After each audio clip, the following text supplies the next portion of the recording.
Welcome back to the Marvel Movie Minute, a daily podcast in which we dig in deep to analyze the films of the Marvel Cinematic Universe 1 minute at a time.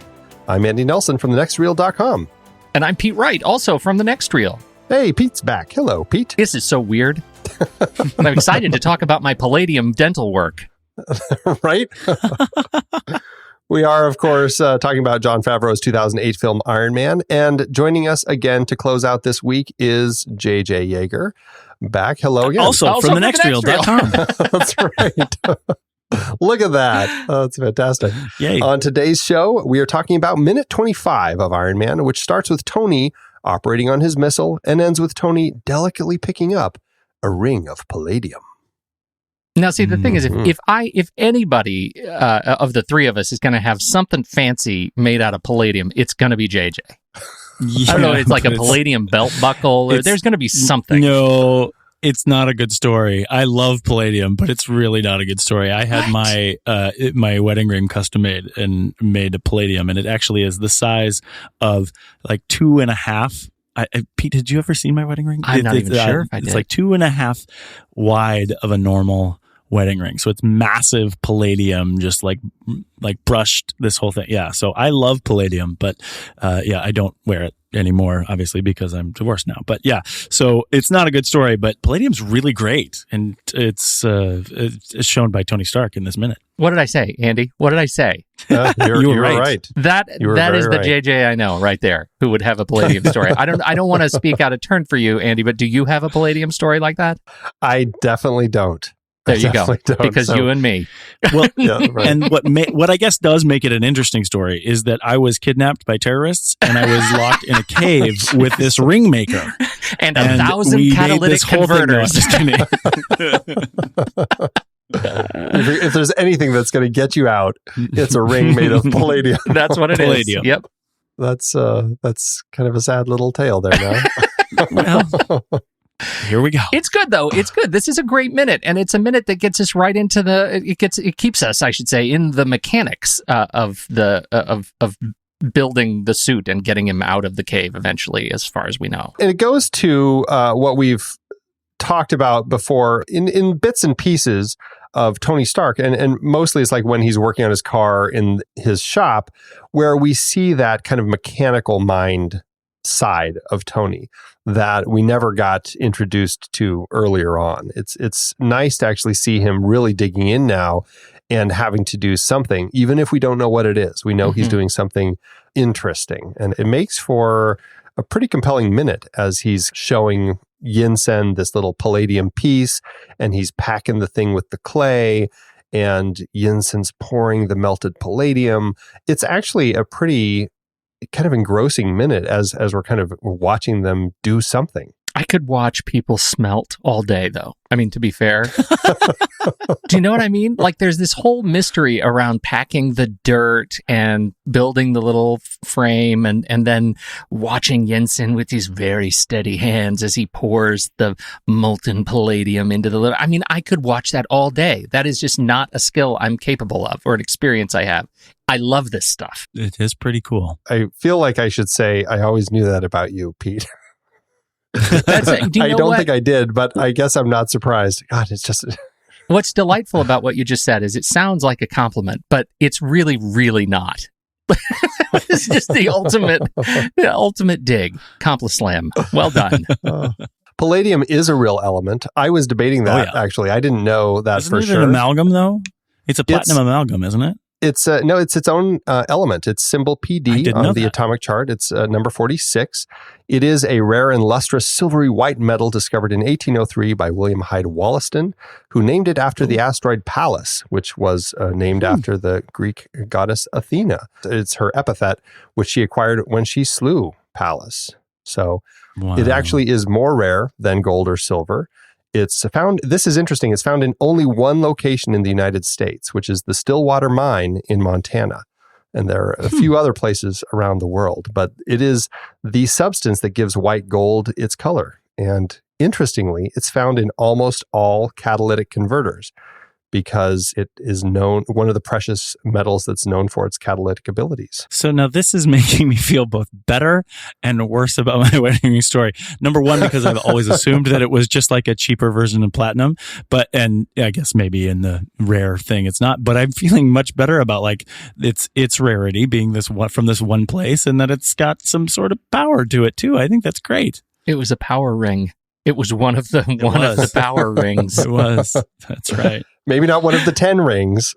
No, we've talked about that a lot. Or too. maybe it was. You just don't know. There's a huge mystery around it. I guess the question is, did you ever try to use it? You have to think about, I want to generate ice with this ring. Not quite. I've got to go to some ancient place and put it on a shrine somewhere so that I can get some divine inspiration for it. Yeah. It's very powerful, but you have to die before you can use it. Goodness gracious, that doesn't sound like fun. Well, everything has a cost. That's right. You got to pay the ferry, man. The places that produce the most palladium, Russia and South Africa actually supply about 40% of the world's palladium. They are the highest producers each year of the element. So yours... there's probably a better chance that it came from Russia or South Africa than the Stoneman mine in Montana, right? Yeesh, that probably means it's blood palladium. Yes. Now I'm a troll. Oh. Or at least I was. So sorry. This turned dark so fast. It really did. Well, it's a dark minute in the movie. I didn't know that it was smelting. We're turning the corner. That's what we're doing here. That's right. And then the last little bit about palladium. Jewelers began using it in 1939 as a platinum alternative when creating white gold. There's where I came from. Yes. But they still use it periodically now in dental golds and other dental metals. See, so now I was making a joke early on. That was Pete. A gag. It turns out that might be true, just not in my mouth. Do you actually have palladium in your mouth? No, it was a joke. Oh, I thought that was a joke. Yeah. Okay. But now I want it. Okay. Now I've got metal in my mouth too, but I don't think it's palladium. 8 a.m. Monday morning, I'm calling my dentist. Are you kidding? I need this in my mouth to get this. You don't have any cavities. I don't care. I need this in my mouth. I want you to replace every other tooth. Pete's going to show up on grills next week. And in one of them, I want there to be an Alexa. That's frightening. Yeah. That is just getting to a frightening point. Mm-hmm. Okay, so at this point, we don't still know what Tony's doing, but it is interesting when we see him hold up this ring. This is the first time where I feel like we're starting to get a connection between the little flashes that Tony had back when he was being tortured. We talked about the great little torture flashes, Pete, that he has. This is the first time we're seeing something that might resemble something from that little mind storm that I guess you could say Tony had. We still don't know what it is, but it feels like an Iron Man element more so than anything else. Wouldn't you guys say? Oh, yeah. Totally. Yeah. It makes for kind of an interesting little bit. And it's kind of nice just to see that reveal of all of this work for this little tiny ring.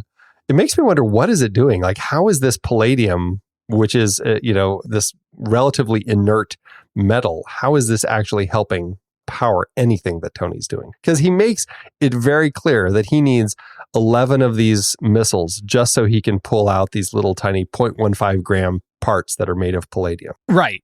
And so what is it reacting to? Because it looks like as a ring, you immediately think, well, that's the symbol. That's the symbol of Iron Man in his chest. Yes. That's the thing that's going to connect him, Tony Stark, to Iron Man. And yet, it seems like that, I don't know, is that where the story makers are kind of giving away the gag here, that it's, in fact, palladium doesn't do what it purports to do in his suit? Well, hold on. Here's another thing about palladium that I'm just looking at. Palladium has the ability to absorb up to 900 times its own volume in hydrogen, making it the perfect container to not only store hydrogen, but to also filter it.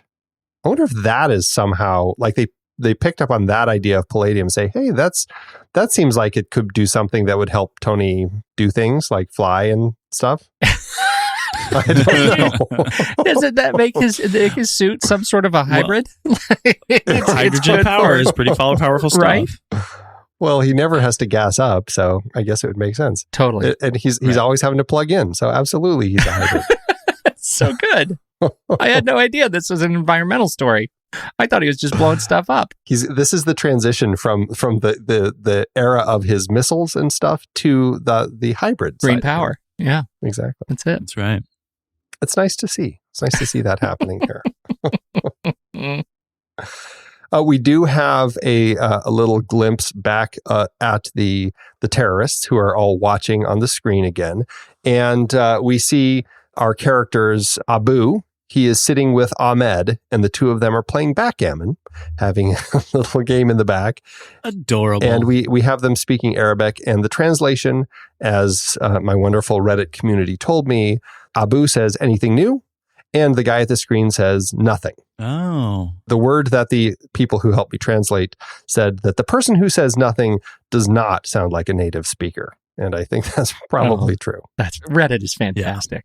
Calling out the non-native speaker. It really is. They are very good at that. Well, and Andy, you and I talked in an earlier minute about having Yinsen play the role of the audience being a character on screen. And because we don't really know what's happening, this is now sort of exaggerated or highlighted with the fact of the terrorists being additionally unaware of what's being created by all this activity and all this action on the screen. So we get to be watching and the sort of regular check-ins with the people who are watching this, showing that Tony's doing this all himself, and we're all somewhat confused and unknowing of what's to come here. That's a really good point. And it's such a good gag because Tony is like everything Tony does, it feels like gets us weirdly further from truly understanding what he's doing, even though we get these symbols that kind of come into play, like a ring. A ring is a symbol for us around the suit because of the sort of symbol of the chest. But everything else just seems like, it's just mechanical nonsense. And so it's a really nice foil. Yeah.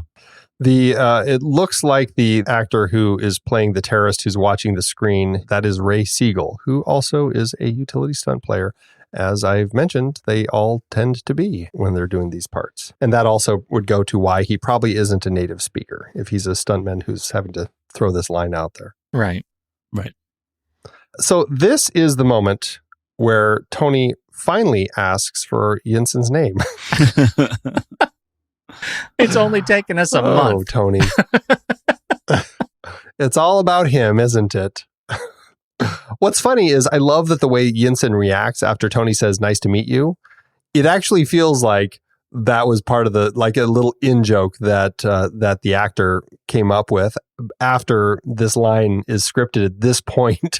Where he's like, "Nice to meet you." And he kind of looks at Tony, he's like, "Nice to meet you too." Like, we already discussed this where I said that we met at this conference and all this sort of stuff. Right. It's really, it's really good, but it also feels natural. It feels like something that these two guys who are by now discovering their friendship relationship, it feels really good. Feels like, this is how it would be. Yeah, it does. It just makes me laugh that we're so far into this relationship between these two of being in this cave. And this is when we finally have them sharing his name. Right. 25 minutes in, Tony. That's all it took. Yeah. Read the room, man. Read the room.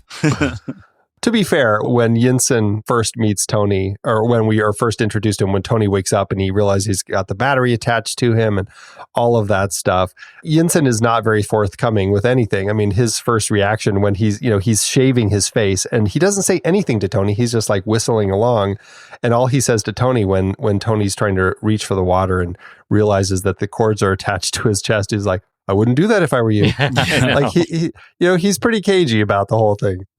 It's excellent bedside manner. Yes. It's leave all of those hoses that are attached to you a complete mystery to the patient. That's great. But why, Doc? Yeah. Don't worry about it. You'll be fine. Worry. Just don't touch that thing. At least we know he has steady hands now, and that's why Tony is still alive. That's right. That's right.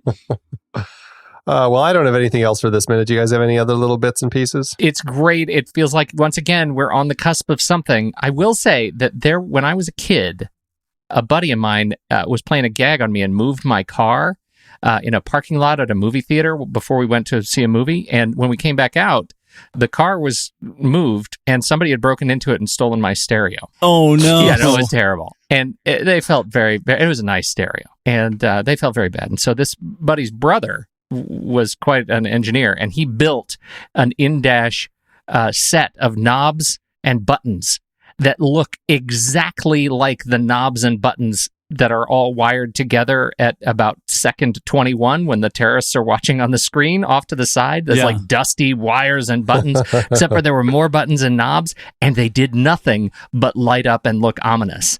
And that's why I really feel like I have an affinity to this minute. It brings me back to just having wires hanging off of stuff looks scary. I don't care what the context is. It just looks scary. So thank you, Minute 25.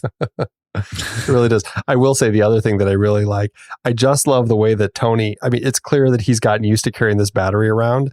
And I love the way when Yinsen first pulls the little smelting cup out of the fire and they turn to go over to the table, Tony just has it like slung over his shoulder and he's just kind of casually carrying it. I just love that casualness that he's kind of developed with this thing that he has to carry with him. Very indicative of the character. Yes. Yep. All right, guys. Well, that is it for Minute 25. JJ, thanks again for joining in and closing out the week with us. Thank you. And Pete, thanks for coming back. Hey, my pleasure. I like to drop in every now and again, like a stinky guest. Like a stinky guest. That's what I'm going to start calling you. My stinky guest, Pete. Here he is. I live to serve. Well, that is it for today's show, everybody. Thanks again for tuning in. Make sure you subscribe to the show for free at marvelmovieminute.com. Join us over in our Discord chat room and follow us on Facebook, Twitter, and Instagram at The Next Reel. If you like what we are doing and you want to support us and get some cool stuff, become a patron over at patreon.com/thenextreel. Until next time, true believers.